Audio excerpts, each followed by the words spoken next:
Hey guys, welcome back to another episode of the Podcast Strikes Back. My name is George, and you're listening to our review of Infinity War. The boys Connor Hey. and Benny. Hello there. Guys, I think we dedicate around 50% of this podcast to talking about Infinity War, and now it is finally here. We've seen it. We can wrap up the pod. We're done. Yeah. That's it. It's been a all fun over. year. Yep. Good to see you guys. I'll catch you next time. Yeah, the final episode. No, definitely not the final episode. So, guys, Infinity War. We've just gotten out of it.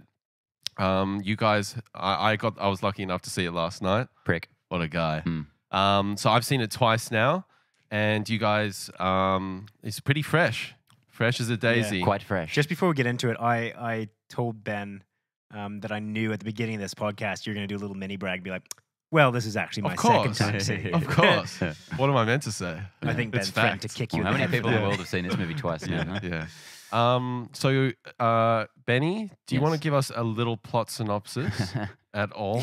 We can't do that. It's a non-spoiler. Yeah. Spoilers will come later, so no plot. Plot synopsis, just what we know from the trailer. This is the 50th Marvel movie, the start of the MCU 26 years ago, and this is kind of the culmination of all that storytelling.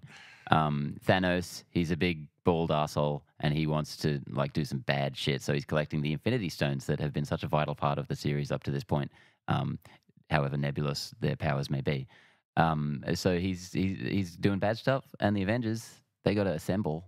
And they got to make him not do bad stuff. And they got to stop him. Yeah. That's pretty good. And I think we want to keep this non-spoiler part pretty clean. Yep. We'll get more into details and spoilers later on. There's some spoilers, but don't worry, we're not going to go near them. Yeah, so we're going to keep this pretty fresh and clean. But seriously, if you guys haven't seen the movie, I highly encourage you to just turn this off right now and go see it. Blank slate, fresh as a daisy. Anyway, Connor, give us your thoughts on where you were at going into the film and kind of like your overall impressions before we get into some other details. Going in, I feel like we kind of say this every time we go into a Marvel movie. I don't have Marvel fatigue, as has been predicted by so many people. I really enjoy these films because they seem to each have their own flavor. I was really interested to see what the culmination, like how are they going to try and pull off this impossible seeming feat?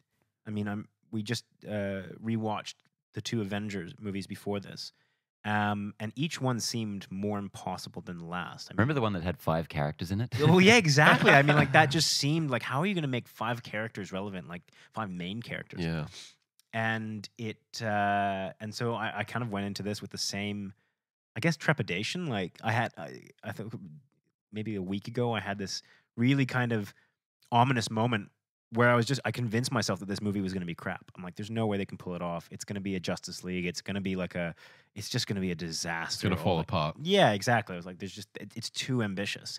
So yeah, I was going in really excited, really curious, and a little bit, A little bit worried. yeah, I guess. Overall, I want to say I love this film, but it's so fresh in my mind. Like I feel like that's such a rash decision. I'm reeling. I feel like I'm in shock. I feel like I just had a limb removed suddenly. Yeah. I'm just... I mean, the scale of this movie is so grandiose. Like it's basically Marvel porn from beginning to end. If anyone thought that Avengers 1 was grandiose, times that by 5 and you've got Infinity War in terms of scale, scope. But it doesn't feel outlandish, and that's the really spectacular thing, because they've spent so much time building this universe that it all feels lived in. It doesn't feel like they're reaching, when you kind of get a sequel and they're like, oh, okay, they're just putting in more explosions to make it more exciting or anything like that.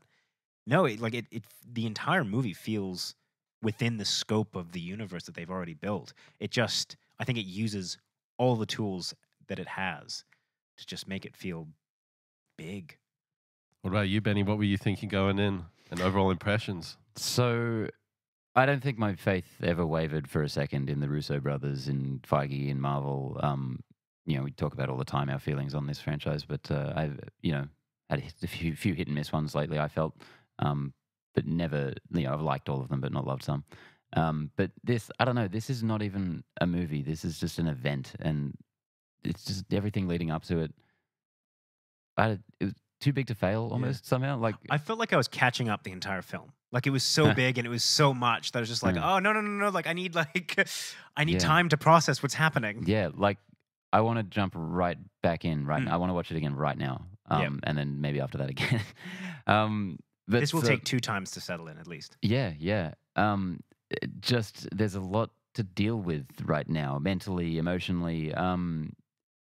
But I can't imagine a better version of this film, really. It's kind of flawless in some ways. Yeah. I don't know what to say except I want to see it again right now. Yeah. For me, I was very similar to you guys. I had that moment as well. I think it was a couple of days ago, Connor, where I was like, what if this film just crushes under the weight of all these characters, It was never- all the scope, Thanos, Yeah. everything that's been building up? What if it just doesn't deliver? It was never that I didn't have faith in the Russo brothers. I wondered if there was just a ceiling. Are there too many characters you can have in one? Is there too big a movie that you just simply cannot make? And there's no blueprint for this kind of film. This is so uncharted unique, territory. There's nothing like this. No, I don't think any movie that comes to my mind even attempt something like this. So coming out of the film, I was just so unbelievably satisfied. I felt like it delivered in spades, and seeing it a second time, as you guys said, this is breakneck pacing in this film. It's a steamroll going straight ahead, and seeing it a second time, it just gives you a moment to sort of know the beats of the film and understand how it's put together. And both viewings were different, but both viewings were outstanding. This film delivers, and it's so the repeatable watches. I can see chugging this on many times over the years. Yeah, it is so dense, and there's just so much in there, but it doesn't feel unwieldy. It's so weirdly paced as well. Yeah. Like there's not a moment to breathe once it starts. So first thing I want to talk about is really kind of getting into depth, or I can't go too much into depth, but I want to talk about that pacing. This doesn't have, and we talked about this with Ultron as well, it doesn't have like an introductory period. You start off, you're in the thick of it. They also don't set up some things that have happened in between. So it kind of trusts the audience to be like, this has happened in between. You kind of just have to deal with it. It's kind of like we missed an episode after the last one. Yeah, And then but jump into this nothing one. that you couldn't figure out in your Totally, head. nothing that needed to be there. Yeah. But this film, as you said, it is fast. It's like things are happening. Things are spiraling out of control So quickly. And the whole film, it's got this pace to it and this urgency. Everything there's a time ticking. Yeah. And they're under the pump. But our also heroes somehow takes time for character development. Like that's what really blew me. Like if I think about it, blew me away. I think is probably a more appropriate. No, this is how this movie like, works. Hands up. This That's how movie this blew me. rolls, man. Yeah. I mean, when I think like at no point did I feel like the pace let up, but there was moments of genuine like there was like, it's not just action. Like there's dialogue, but the dialogue all has purpose. Like I mean, this is a masterclass in economic storytelling. Like, Oh, man. nothing was wasted in this film. Tonal shifts like by the second, but I didn't find it jarring whatsoever. Because you've got to integrate the comedy of the Guardians and the vibe of the Earth heroes and all these different things. And how do you make universe these risking danger? Yeah, how do you make these interweave together? And they did take some chances with tonal changes, rapid fire tonal changes, but it worked. Unapologetic is Yeah. how I would say it. Like I mean, the Russo brothers just I think at some point were like, we need to get on with the storytelling. They're not going to ease you into the next kind of tone. They're just like, boom. Like, I this is where we are found now. with Ragnarok the comedy often undercut the drama pretty detrimentally to the film, but I didn't feel that at all with this. And this movie's funny. This is a really funny movie. Hilarious. And the crowd was going nuts. Yeah, in that and it's screening. also that's why I need to see it again because I missed a lot of the dialogue from for the laughter. laughs. But at the same time, it's like crazy dark. Oh yeah, like I mean, this movie could equally be called drama and comedy. And the stakes are there. Yeah, and superhero film and good time. Like it's maybe a little less of a like it's because it's unwieldy and it's or not unwieldy, but it's big and it's grandiose. It feels less of the good time kind of Iron Man 1 Ragnarok style Ragnarok. Yeah, I think you're right. Ragnarok really did undercut, Mm. and there's some stuff in this film that references Ragnarok, and it didn't have that same. I don't know. That it didn't have the stakes there compared to this. Yeah. And that was another thing that I wanted to talk about is that this movie, I mean, sometimes in the Marvel universe, you kind of feel as though, when there's a new villain or there's a new threat or something, it just kind of feels arbitrary. Like the villains don't feel dangerous. They don't feel kind of real. It's just the next thing for the hero to but punch. this one, like, and I was really curious how they're going to do this. They made Thanos feel formidable. Yeah. And Feige had said that this is going to be his movie. He's going to be like kind of the main character in a lot of ways, And he is. it delivered on that. Yeah. Yeah. Yep. One complaint I had coming out of the first movie was like there were so many characters. I wanted them to sort of like I wanted one person to kind of stand out from the crowd. And then the second time I saw it, I was like, whoa, that person was Thanos. Yeah. This is Thanos' movie. He is that sort of center column piece of this. Yeah. And can I say the CG work on Thanos? Oh, Holy fucking crap. I mean- it's a new bar. Yeah. This and is I mean, a new level. the CG work in the entire movie is spectacular, Oh, yeah. but Thanos in particular, Yeah.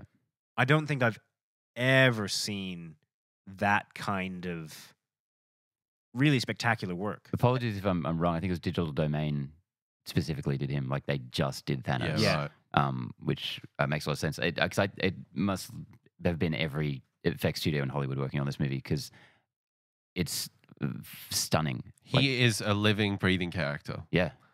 That and kudos to Josh Brolin. Josh Brolin. Yeah. He did a great job with this. He's amazing. Yeah. Oh, really spectacular, and Yeah. you can see Josh Brolin in the facial Yes. expressions. He and looks just like him. Yeah. it's kind of creepy. Yeah. And the what- character moments in there, like you feel the resonance Yeah. there. Yeah. It has layering and depth, and he is one of the best MCU villains. I didn't like him at all in Guardians. Just his performance didn't do anything for me. I thought it was like Standard bad guy Wasn't much there. in a Like, floating yeah, throne. like it was a couple lines, but even I was just like, I don't know if Josh Brolin's right for this, but fuck, he nails it. In this. For obvious reasons, like pragmatic reasons, I don't want to go through the cast. Like there's too many to name. But I did want to ask you guys: was there anyone that you thought stood out? Yeah, that most you- definitely. I mean, apart from Josh Brolin, who we've just talked about, there was for me. But George, do you have a Thor, Thor, yeah. man. Yeah. Like the story that happens with this Mm. this character, Mm. and I was just so invested in his story in this, and it really goes places that I did not expect, and redefines Thor for me at least in Yeah. a lot of ways. Yeah. he said where he had some lines and kind of brought to me a new appreciation for the character. It kind of summed up his journey so far, and you kind of sit back and you're like, oh. This guy's been through a lot. Yeah, this guy's like, I mean, when you really think about it, what's happened to him over the last couple movies, this is really a down and out character. And it's not something that was really conveyed at the end of Ragnarok for obvious Yeah. reasons. But when you kind of sum it up like that, you're like, oh God, you Yeah. poor man. The areas that this movie focus on are one of the ways that it sort of surprised me because I don't know, the characters you're following aren't necessarily the ones you'd expect to, like the ones who are really at the forefront. Yeah. And yeah, Thor was just a major part of this movie, and a goddamn badass again. After he leveled up in Ragnarok, he's a major player right here. Yeah. I want to mention Paul Bettany, who I thought was fantastic in this as Vision. Yes. He's had such a small supporting role in the series, but he's been there since the first one. Iron Man. And he had a lot more to work with in this one. Yeah. Obviously, being that he's involved with the Infinity Stones. And I also wanted to talk about or commend Elizabeth Olsen.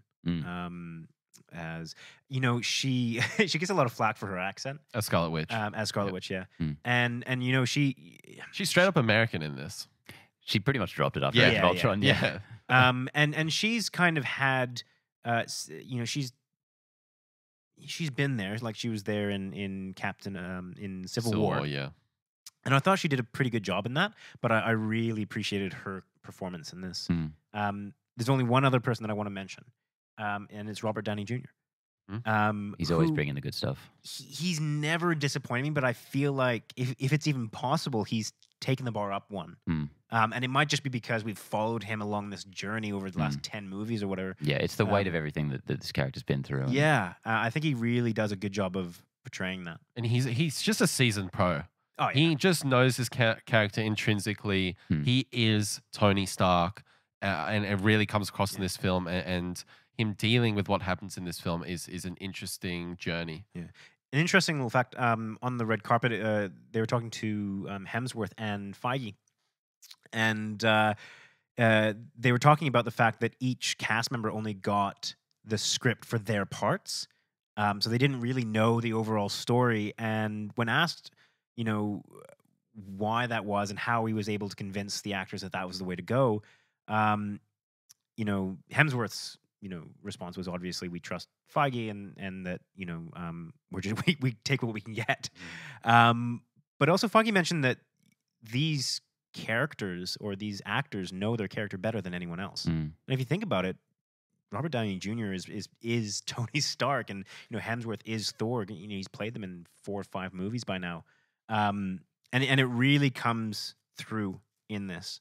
You just they feel natural. They feel like those characters. Yeah. The groundwork from the 19 movies, 18 movies that have come out before this one. I keep throwing out different numbers. It's like a lot of movies. The groundwork is very much in place, and these guys know exactly what's up. One other person I want to mention is Doctor Strange. Yeah. I really enjoyed Doctor Strange. Yeah, he had more of a central role than you might have expected. And I'm glad we chucked it on the other night. Me too. I was so glad. Literally thinking that watching it. Yeah, I mean, a few films that are really important in this that you have to watch. I feel is you have to have watched Avengers. You have to have watched Age of Ultron, Winter Soldier, Civil War, Spider-Man: Homecoming, Ragnarok, Guardians of the Galaxy 1 and 2. That's essential viewing for this.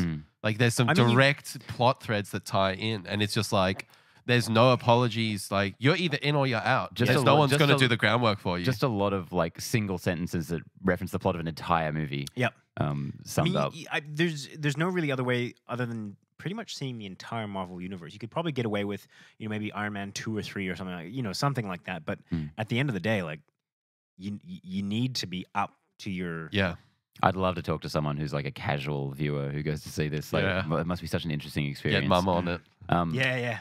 We're in the process of making that happen. I also just want to mention Chris Pratt, who I thought did a really good job. And I don't. I wanted not to go through the entire cast. You're right. You're right to do it though. It's hard not to. I'm a little not always sold on him. I think in stuff like Jurassic World, he's terrible, or Passengers, whatever. But he did a really good job in this.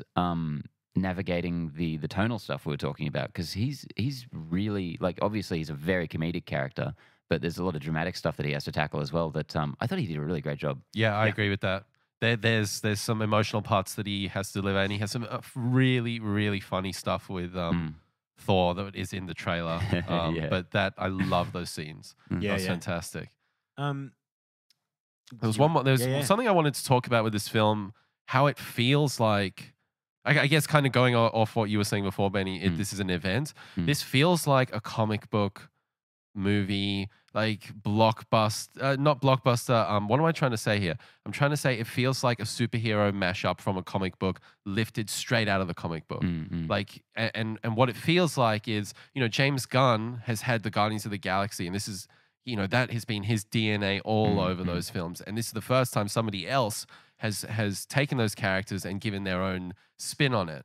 And it feels like kind of like that sort of comic book, there's different writers, there's different people, there's different interpretations. And I kind of got that vibe in this. And I really, really like that. It just added an element of intrigue, depth, and I really bought into that, and I love that component of this film. It almost feels like different comic book issues kind of working around the same story, all threaded together into the same thing. Even the way that the movie is cut. I mean, when I talk about the economy of storytelling within this film, it must have been a nightmare to put together. Oh my God, you've got essentially so many threads together that hats off to them for making a cohesive film. Like just the bar to make it cohesive, let alone actually entertaining. Good. Yeah. But yeah, I thought that the way that they cut it together was really clever. Like you didn't get too, you didn't forget any storylines. You didn't, the only other movie that I really feel has tried to tackle that kind of, feat, I guess would be Lord of the Rings, probably about the third one. Justice League. Yeah, Justice League. Where they had several, storylines that you were emotionally invested in, and it's just, Weaving them together. Yeah, I was really impressed with how they decided this is what you need to see now. And just speaking for myself, I don't think there was like a weak thread whatsoever. Every time I was watching, whatever scene, I was right in that, and then we go back to something that we haven't seen for half an hour and be like, oh fuck yes, this too. Yeah. Like shit, I forgot about that. This movie genuinely doesn't have any lulls. I'll be really interested to see it like maybe a second time and let it sit for a while as well, to see whether that changes anything. Because I think, like you said, it's because it's such a spectacle. You're just kind of, I don't feel like I can just take everything in yet. I'm like, oh my god, it's so much. It'll be interesting to see if there's any lulls once that has worn off. I can't imagine there are. Like the pacing is just so spot on with it. It feels like just two scenes intercut because there's no stop for anything at any point. Every time something happened, like you can tell the general beats of a film from the trailers and the kind of general plot synopsis and all that. And every time something came up, I'm like, oh my god, we're already there. Like there's no kind of fucking around with this movie. And that comes back to the fact that like if you're in this movie, you're strapped in. Just get ready to go. It's not going to explain anything to you. It's unapologetic in the way that it feeds you information, in the way that it gives you action. Like it's nonstop. But it's so rewarding for the people who have kind of been on this journey and followed this stuff. Like it's just feels like they have faith in the audience. Yep. To be like, yeah, this is it. We know you're cool enough. You're going to get this. Yeah. I don't even know how they're going to even approach the second Infinity or Avengers 4, essentially. We can get into our predictions and spoilers. Oh, we will. But I mean, just having like not in terms of plot and not prediction. I'm talking just in scale and I feel like how do you go further than this? Yeah, I mean, each Avengers is kind of upped the ante and done all that, and I feel like I just don't know. It'll be interesting to see which avenue they take. Will they try and make it bigger and better and all that kind of stuff, or will they kind of just put on the brakes a little bit? I reckon a lot smaller. Yeah, I mean, it's going to be wacky and zany. Yeah, I think so. I made saying that Avengers 4 is going to be like a Bill and Ted movie. I think we made some predictions about. Oh no, I'll let us do that in. Can you imagine being the Russo brothers and being like, wow, we're halfway through after just that film? Yeah, actually, wow. And this film, I'm just looking up on Wikipedia. They're saying $300 to $400 million budget, and I think every ounce is on the screen. We've talked a lot about Thanos, the visual effects in this film. Yeah, it is one of the best looking films I've ever seen, and the amount of design, CG work, it hats off to them. Just by point of comparison, and we said this in the lead up with the trailers, just comparing Black Panther's Wakanda to this movie's Wakanda, it's night and day. Yeah. Like it blows it out of the water. So you know how most movies have that shot or that battle scene or whatever that you can tell that they sunk like 50% of their budget into. Yeah. And it always looks really great and you can kind of see where they weren't putting as much effort into it. This film, like every scene seems to be that scene. Every scene is the one where they pour half their budget into it. The love and care is all on the screen. Yeah, and not just that, but when we were reviewing our Avengers the other day, check it out.